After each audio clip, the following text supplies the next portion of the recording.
Virtue signaling just got really expensive for Canadians. Trudeau's plan to keep single-use plastics out of Canadian landfills could cost the Canadian taxpayer over $8 billion.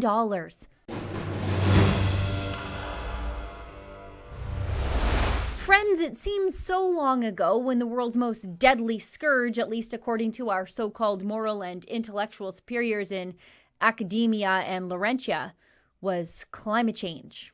And single-use plastics, of course. It wasn't even a year ago when Justin Trudeau told us all that his government would be banning single-use plastics by 2021, so like next year.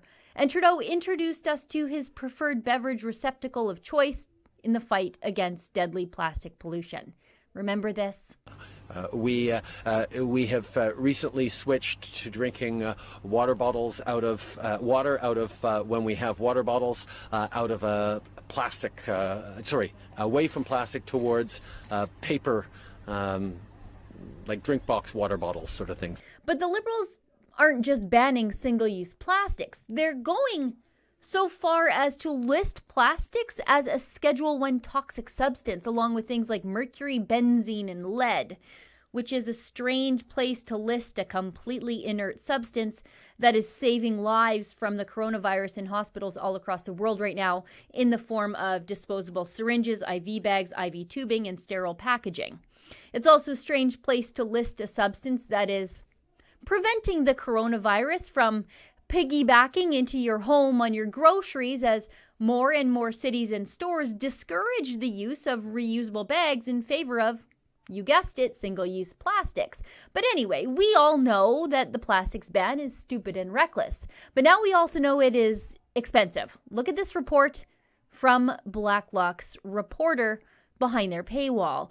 A federal target to halt landfilling of plastic garbage could cost up to $8.3 billion, says the Department of Environment. Staff said it would require construction of dozens of new recycling plants nationwide.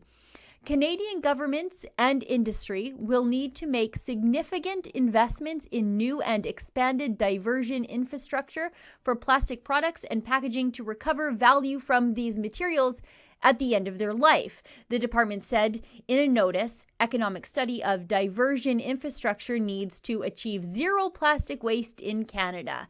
This includes infrastructure for collection, sorting, cleaning, and transporting plastic waste.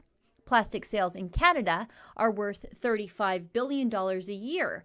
The department estimates 86% is landfilled, typically packaging and single-use items like bags and straws. Staff estimated that diverting 90% of plastic waste from landfills would require construction of 167 new recycling plants across the country, representing between $4.6 billion to $8.3 billion of investment. The department is hiring consultants, of course they are, to conduct feasibility studies due January 30th, 2021. Oh, nearly $8.5 billion out of the already empty pockets of Canadians to meet the drink box water bottle sort of thing promise. Do we really think this recycling fiasco is going to stay even remotely close to budget?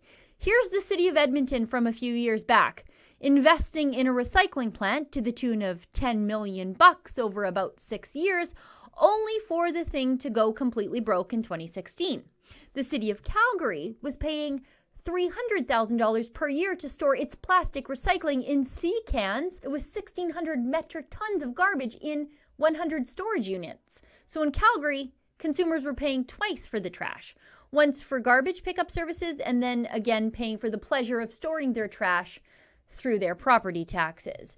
Recycling is one of the most expensive scams ever perpetrated on municipal taxpayers.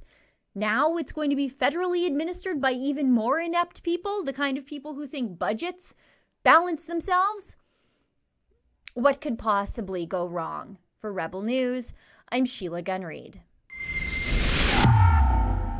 If you like the work that we do here at The Rebel to hold the federal government to account, be sure to give this video a thumbs up.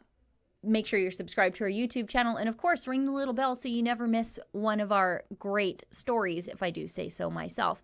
And if you'd like to help us a little bit more, especially during this coronavirus pandemic, you can do that too. You can donate to help us bring you the news, because we will never take a penny from Justin Trudeau, at helprebelnews.com.